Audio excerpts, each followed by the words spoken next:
friends, welcome to Jainam Software. So in this video we are going to see some different scenario. So just have a look. So from the search bar I will search one customer. So here the Bhupender Singh one customer, I will go to the loan, and here so the personal loan, let's say for 1 lakh, 3% monthly interest in and first interest then principal method, or and tenure we can take, let's take 24 month. So here in additional setting we can select loan disbursement date and loans installment start date. So here in amount per installment I will write down 3000, and here some additional charges, that is commission received. I have done some auto configuration, so we can delete this from here and we can add whatever charges we want to add from here. So now I will just calculate from here. So you can see 3000 is the installment amount for 24 months and projected interest is 72,000.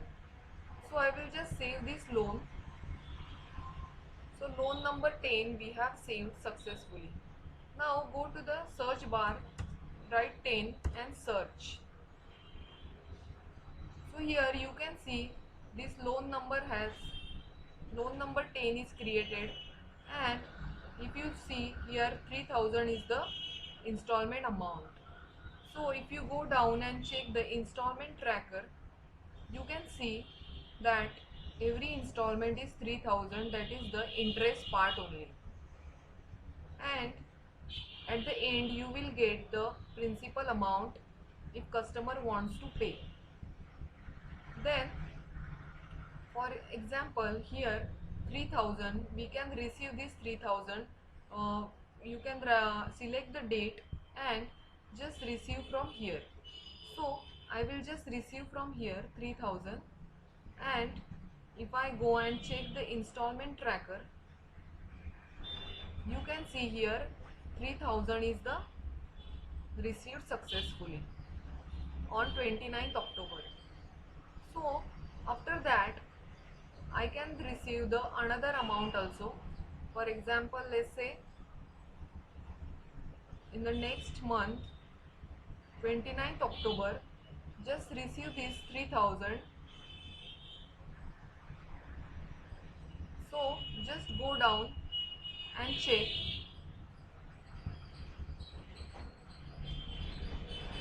So second installment also we have received on 29th November. So after that, if customer wants to pay the principal amount, let's say 50,000, so here we can write 50,000, and we can say, we can select the date for, let's say, December, and here adjust principal. So just click on this. So sure to adjust this principal, yes. So if you go down and check in installment tracker, just refresh. So here you can see 50,000 principal we have received, and remaining installment is 1,500 is created. So this type we can do the loan, and we can manage our loan in Jainam software, and we can extend this loan tracker from here. So if I select in 29th October, and here I will say 6 month extend. So here I will say extend. So are you sure to extend 6th installment? Yes. So I have extend 6 installments. So let's check from here. Just refresh. So here you can see 6th installment we have extended till 29th May. So this time we can create loan and manage our business in Jainam software. So thank you friends for watching this video, and for more videos I will come back. Have a nice day.